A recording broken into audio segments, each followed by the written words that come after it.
ఒకటి జనరల్ రివ్యూలో ఇక్కడ ఉన్నటువంటి మేజర్ ప్రాజెక్ట్స్ సంవత్సరాలుగా పెండింగ్ ఉన్న ప్రాజెక్టులు రివ్యూలు పెట్టుకుంటాం మేము. అన్ని డిపార్ట్మెంట్లని కోఆర్డినేట్ చేసుకోవటం, కాంట్రాక్టర్లను కోఆర్డినేట్ చేసుకోవటం, ఎక్కడ ఇష్యూస్ ఉన్నాయి, బాటిల్ నెక్స్ ఉన్నాయి చూసుకొని వాటిని క్లియర్ చేసుకోవటం. ఇవాళ గుంటూరు ఛానల్ రివ్యూ పెట్టుకున్నాం. గుంటూరు ఛానల్ వచ్చేటప్పటికి టోటల్ 11 విలేజెస్ అయితే 7 విలేజెస్కి మొన్న ల్యాండ్ ఎక్విజిషన్ నోటిఫికేషన్ ఇచ్చాం ఒక 3-4 డేస్ బ్యాక్ మనం. దీనికి మ్యాండేటరీ 60 డేస్. 60 డేస్ తర్వాత వాళ్ళందరూ కన్సెంట్ ఇస్తే మనం అది ల్యాండ్ ఎక్విజిషన్ చేయగలుగుతాం.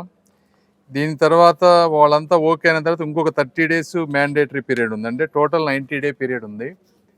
ఒకవేళ ఎమ్మెల్యే గారు, లోకల్గా ఉన్నటువంటి నాయకులు, విలేజర్స్ అందరూ కనుక కూర్చొని కన్సెంట్ ఇస్తే ఈ 90 డేస్ని కొంచెం ఫాస్ట్ ట్రాక్ చేయొచ్చు. మనం తక్కువ టైం డిస్టెన్స్ తగ్గిపోతుంది.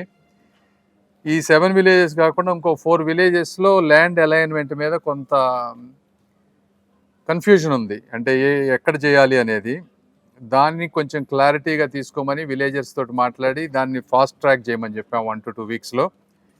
ఇవి అయిపోతే మనకేంటంటే లక్కీగా ఇది లాస్ట్ టైం తెలుగుదేశం గవర్నమెంట్ ఉన్నప్పుడే కాంట్రాక్ట్ అలొకేట్ చేశారు ఈ ఛానల్ ఎక్స్టెన్షన్ మొత్తానికి. ఇప్పుడు మళ్ళీ రివైజ్డ్ టెండర్స్ ఇవన్నీ వెళ్తే కాస్ట్ ఎస్కలేషన్ అవుతుంది, ప్లస్ ప్రాజెక్ట్ బాగా డిలే అవుతుంది అని చెప్పి పాత కాంట్రాక్టర్నే మేము అదే రేట్లకి చేయమని చెప్పి రిక్వెస్ట్ చేసాం. వాళ్ళు కూడా చేయడానికి సిద్ధంగా ఉన్నారు. వాళ్ళు కూడా ఇవి ల్యాండ్ అలైన్మెంట్ చేసి మనం ల్యాండ్ ఇస్తే ఇమీడియట్గా ప్రాజెక్టు టేక్ ఆఫ్ అవుతుంది. కాబట్టి వాళ్ళతో కూడా కూర్చొని వాళ్ళు కొంత ప్రాజెక్టు వర్క్ అంతా ప్రిపేర్ చేసుకుంటే ల్యాండ్ ఎక్విజిషన్ అయిపోయిన వెంటనే డిలే లేకుండా చేయగలటానికి ఎలా కోఆర్డినేట్ చేయాలనే దాని మీద మాట్లాడాం. ఇది కాకుండా Guntur channel modernisation, Nallamada drain modernisation ఈ రెండు కూడా ఉన్నాయి. ఒకటి గుంటూరు ఛానల్ మోడర్నైజేషను ఒక 370 crores, నల్లమడ డ్రైన్ వచ్చేటప్పుడు 310 crores. ఈ రెండు కూడా ఎస్టిమేట్స్ వేయించి పంపిస్తే నేను వచ్చే సంవత్సరం బడ్జెట్లో దీన్ని ఏదన్నా కొంత అకామిడేట్ చేయగలమా అనే దాని మీద దాని ఎస్టిమేట్స్ కూడా వేపిస్తూ ఉన్నాం.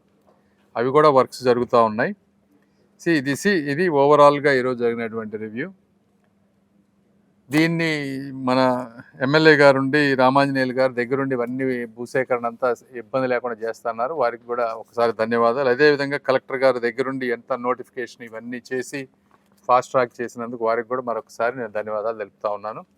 అన్నిటికంటే ముఖ్యంగా శ్రీ నారా చంద్రబాబు నాయుడు గారు, గౌరవ ముఖ్యమంత్రి గారు ఈ 70 సంవత్సరాల కలలను తీర్చినందుకు వారికి మరొకసారి ప్రత్యేకంగా పత్రికా ముఖంగా గుంటూరు ప్రజల తరఫున ధన్యవాదాలు తెలుపుతా ఉన్నాను. Thank you.